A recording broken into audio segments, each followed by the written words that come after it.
I became a millionaire at the age of 25 years old, not from crypto, not from starting an OnlyFans, but by learning how to monetize a skill that I already had as a woman, a skill that majority of women have as well. And these are the 7 lessons that I wish someone had taught me before making my first 7 figures. Lesson number 1, movement is not progress.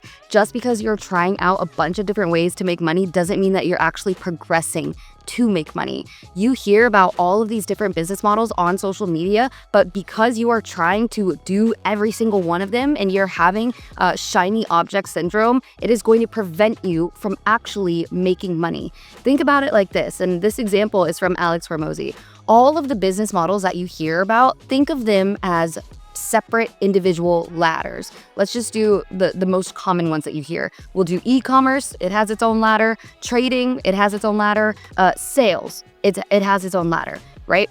Now, every single ladder has different climbing steps, a different amount of steps to actually reaching that top of the ladder. The reason why I say every single ladder has different steps is because in every single business model, it is going to require different things of you. That is why specifically for me, I chose the sales ladder because it required less steps of me, since as a woman, I was already naturally good at sales. If you're naturally good at building connections, if you are naturally good at talking to people, if you're naturally good at actively listening, sales is probably a great ladder for you to try. However, you get distracted with all of the noise from all of these different ladders. Anyways, back to my example, right? If you try to climb one ladder and then you start to see somebody else climbing another ladder and you're like, wow, we both started climbing this ladder at the same time in 2 different business models, and now they're way higher up the ladder than I am. So then you say, instead of doing e-commerce, I want to try to start trading, because you saw your friend climbing up that ladder and he's climbing up and he's higher than you are. But because you stopped climbing your own ladder and now you moved into a different business model, you still have to start at the very bottom of that ladder. So it doesn't matter if you are trying to do all of these different things.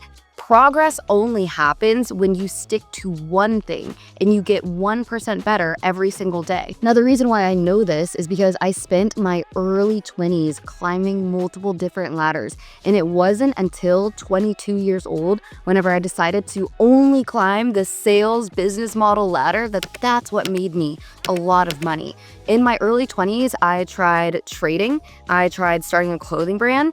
I tried selling on Amazon. I tried affiliate marketing. And the reason why I was trying all of these different things is because I would start to learn the business model. I would compare my progress to other people around me in different business models. And then I would transfer over and try to do that business model. But I didn't have enough tenacity to actually stick to one until sales. Now, for me, the reason why sales, it was so much easier for me to climb that ladder again, is because I already had the natural capabilities to climbing that ladder. I already had the resources that I needed. In all of these other business models, it required a lot of capital, it required inventory, it required management. However, in sales, as a remote closer, the only thing it required of me was my calendar, my availability, and my ability to yap on the phone, which I was pretty fucking good at. So that's why I was able to make a lot of money in that ladder. And I wasn't comparing myself to all these other people out here, because the only person that I was comparing myself, it's so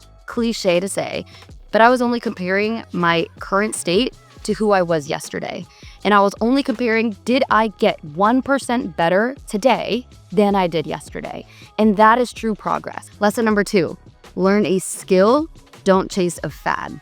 The reason I'm saying this is because a lot of times most people already have what is required of them to make a lot of money, but they're not utilizing the skills that they already have. Instead, they're seeing all these different business models and they're chasing them. Like, newsflash, it's not 2017 anymore. E-commerce and dropshipping is not doing those type of numbers anymore. What is going to make you a lot of money is by learning a skill that's going to pay you no matter what what industry it is that you are in. Sales is the #1 skill that anyone can learn if they want to make a lot of money, because you could have the best product in the world, but if you do not know how to sell that product, you are not going to make any money whatsoever. Rather than trying to learn how to trade, rather than trying to figure out social media marketing, learn how to sell first, because sales is actually the foundation of all of those fads out there. So if you find the foundation and actually build that before trying to stack all these other things on top of it, you are going to have a solid foundation. You are going to be able to make money no matter what industry it is that you are in. By learning one skill and sticking to that one skill, it ties back into lesson #1, where you will progress with that one skill every single day. Now, it could be skill of marketing. Maybe you're great at marketing. Maybe you're great at rage baiting. I don't know. But sales is always going to be that #1 foundation. So whatever it is that you do decide to do, find one skill that's going to pay you a lot of money, right? It can't just be some bullshit skill like, hey, I know how to play the harmonica. Cool. We don't give a fuck. It doesn't make us bread. Find a skill that's going to make you money. Lesson #3. Your network is your net worth is bullshit. So many times people want to say like, oh, I want to just build my network so that I can build my net worth. But if you think about it, your network is always a reflection of who you are. So if you are not already making a lot of money, or if you are not already someone of value, what makes you think people of value are going to want to include you in their network? Think about it like this. When I was in college, I joined a sorority. And the reason I joined a sorority was because I was like, I want to establish a network. So then whenever I graduate and I'm looking for jobs, I know people that I met in my sorority. That was my purpose. That was my reasoning for joining a sorority. And looking back on it, it's really silly to say, because it's like, what the fuck? What kind of network was I looking to join? We were a bunch of 19, 20, 21-year-olds just getting shit-faced every weekend. So that was my network, right? And because that was my network, I had a very low net worth. And so I kept on going to all these different events because I was like, I'm just going to expand my network. I'm going to expand my network so that I can meet friends that have a lot of money. But the issue was those friends that had a lot of money, or those people that had a lot of money, because they weren't even my friends, they didn't want anything to do with me. I had no value to provide. So rather than you trying to focus on expanding your network so that you can expand your net worth, because that is a myth, you need to first focus on expanding your value. Until you become a person of value, other valuable people won't want to know who you are. So instead of, hey, I'm gonna get in every single room and I'm gonna shake every single person's hand, be a person that creates so much value that people come to you wanting to shake your hand. That is how you build your network, and that is what's going to increase your network. Lesson #4. Your identity has to make a shift before your income can make a shift. You can never out-earn your true identity. When I was younger, I would hear that and I would think it was total bullshit. I was like, really, bro? Your identity shift or your inner shift comes before your income shift? I thought that was like so cheesy, and I thought it was so lame, but it makes sense. I was so fucking broke because I thought that way. Once I realized that this was true, and I was like, you know what? I'm gonna change my identity. I am an entrepreneur. I am somebody who makes a lot of money. I am a fit individual. Then my actions started to prove that identity. Because I had already said, this is who I am, everything else around me had to prove who I said I was. When I was trying to get fit, let me break this down in more simple terms. Whenever I was fat as shit, include a photo right here, fat as shit, I was like, okay, I'm gonna go to the gym in order to get fit again. Or I'm gonna go to the gym and I'm gonna work out so that I can lose weight, so that I can be fit, right? So hear that sentence, listen to the structure of that sentence. I'm going to go to the gym so that I can get fit. So by me saying this, I'm saying that my action is going to bring me to my identity, right? Now, that is what majority of people say. That is how majority of people think. However, the issue with that is as soon as you start going to the gym and you start to see that you're not getting fit, you end up stopping, you end up quitting, you end up giving up. But if you reverse that sentence, because I am a fit person, I go to the gym. Now your identity is the fact that you are fit, and because that is your identity, you are going to continue trying to prove it to yourself. I have to go to the gym every day because I am a fit person. I have to eat healthy because I am a healthy person. Not, I am going to eat healthy so that I can be a healthy person. That's a huge difference, because whatever it is that you decide to be, your life, your surroundings, and your actions will always follow whatever it is that you decide, not the other way around, right? The mind is what controls the body. The body does not control the mind. So change your phrasing and remember that your identity first must change before your bank account can change. Lesson number 5, you are not a perfectionist, you are a procrastinator.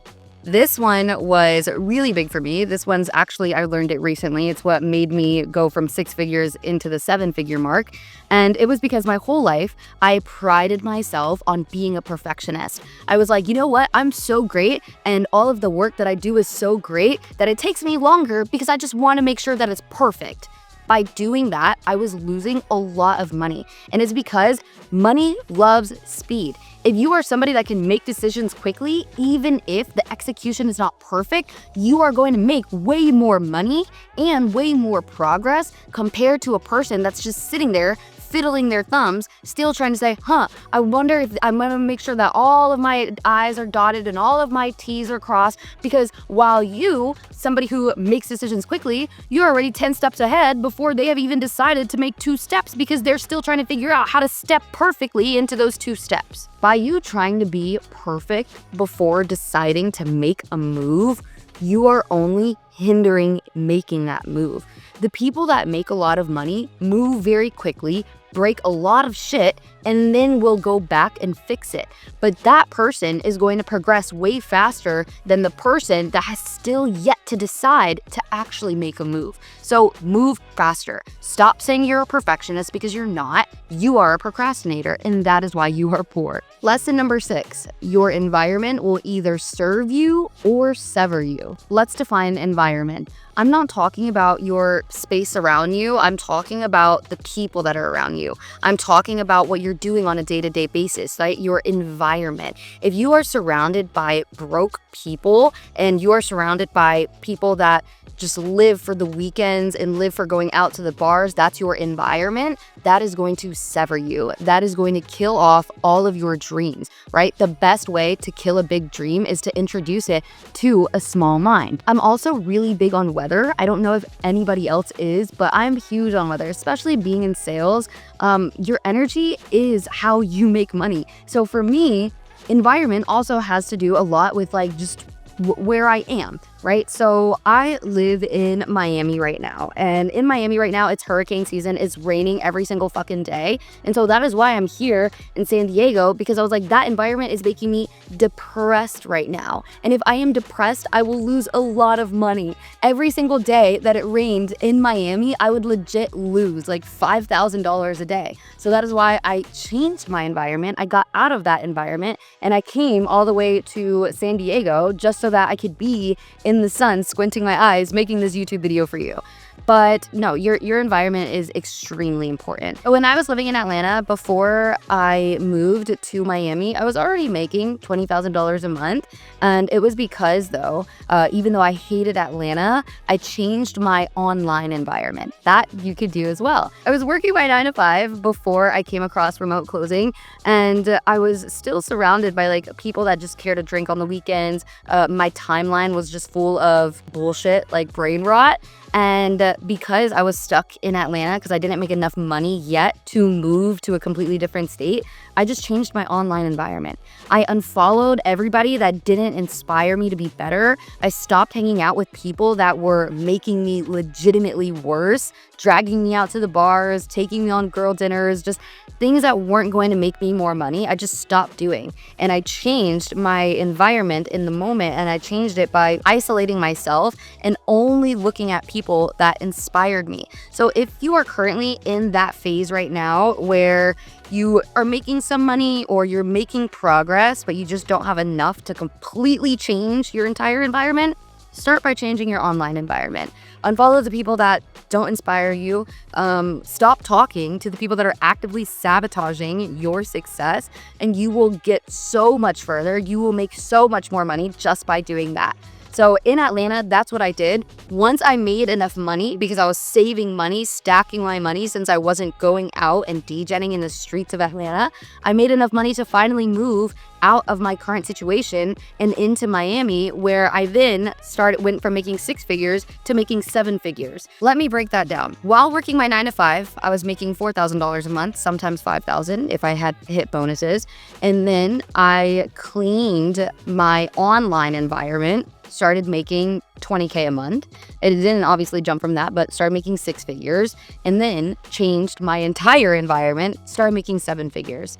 And so maybe that is the same route that you need to go, is start small, start with what it is that you currently can control the environment that you can control, and then that alone is going to propel you so much faster than doing absolutely nothing. The final lesson, if you want to make 7 figures in your 20s, is learn how to get comfortable with confrontation.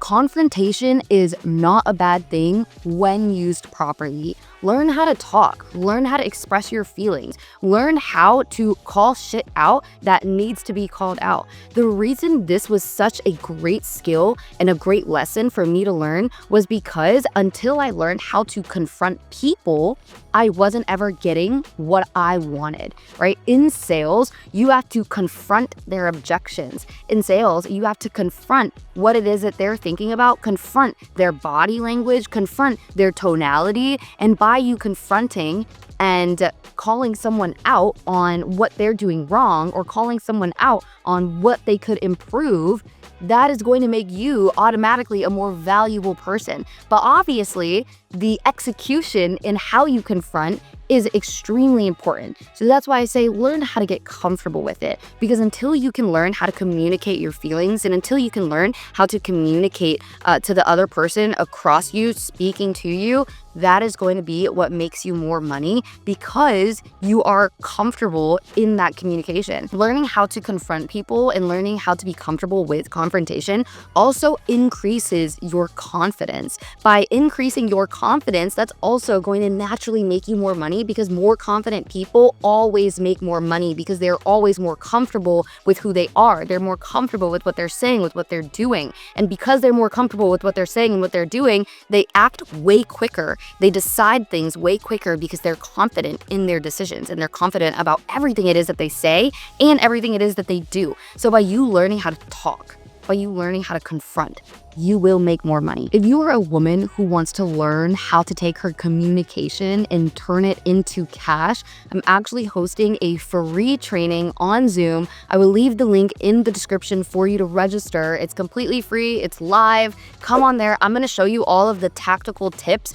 and all of the step-by-step things that you would need to do to convert your communication into cash. For women that are great at actively listening, great at building rapport, great at connecting with other human beings, you can make so much more money if you were just in the right vehicle. So on that training, I'm going to put you in that right vehicle so that you can start making a lot more money running your mouth and you can run your pockets up. Now, if you're somebody who already knows that she would be a killer at sales and she would be great at remote closing, I'll actually also leave a link for you to book a call with my team so we can assess what your strengths are and we can put you in the blueprint for you to utilize your strengths and turn that into money as well. So you guys can register for our free training, or you could book a call with my team so that we can map out that blueprint for you. Whatever it is that you decide to do, I don't care. I just want you to make more money. So leave a like, leave a subscribe, leave a comment if you have questions. I'll respond to all of the questions underneath this video. But whatever it is that you do, go out, be a better person, and make more money. I will see you guys in my next video.